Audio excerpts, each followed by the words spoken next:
to the next episode of GodzillaThon. Today we will be covering Godzilla 2000. After 1998 completely backfired except in box office, Toho rushed in to cover up that stinky pile of garbage. And the result was Godzilla 2000. So, the movie begins with an organization known as the Godzilla Reporter People, or whatever they're called. So they investigate a Godzilla attack, and Godzilla is very nice looking, very nicely sounded, and the characters are actually very interesting. So Godzilla appears as a little rampage, and then Godzilla just disappears. Then soon they find a meteor, and after some studying they find out the meteor is actually a UFO, but that kind of doesn't come into importance until later. So, after they discover what happened and why it's so important, Godzilla appears, then the meteor appears as well, they fight, Godzilla loses, and then the meteor turns into the UFO and goes towards, I don't know if it was Tokyo or a different city, but it resides there, and once it begins to evolve into many different CGI creations until it eventually turns into Orga, which by then Godzilla has appeared and they are battling. At the end of the battle, Orga opens his mouth very wide and swallows Godzilla's head whole. But that's not the end for Godzilla, because while his head is stuck in there, you can see his entire body glow orange.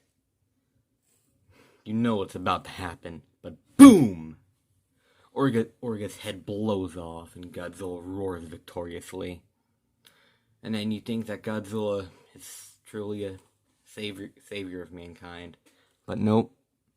And then the objectively best part of the film, one of the antagonist characters, I think, yells just, Godzilla! And then just gets smashed. And I mean, like, Godzilla, takes his claw and just smashes him through the building. That's, to be honest, if you're gonna do something as cringe as that, then yeah, you deserve it. But that's at least in the American cut. Japanese cut, I've heard, actually sounds much better. So, now, Godzilla destroys the rest of the city and then cuts the credits. So, just as a film to return to form, this was actually very well done. So, and in the time frame they had to make it, it actually turned out to be very well made. Yeah, the CGI is not that good, but still, that's kind of how the CGI is for most of the Millennium films, and I'm pretty sure even some of the Heisei films had... No, they didn't. Or was it Space Godzilla? No, that was just bad green screen.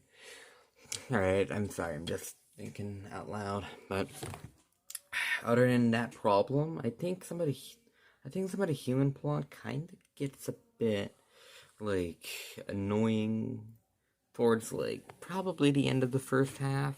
And then that's when all the big action starts, and boom.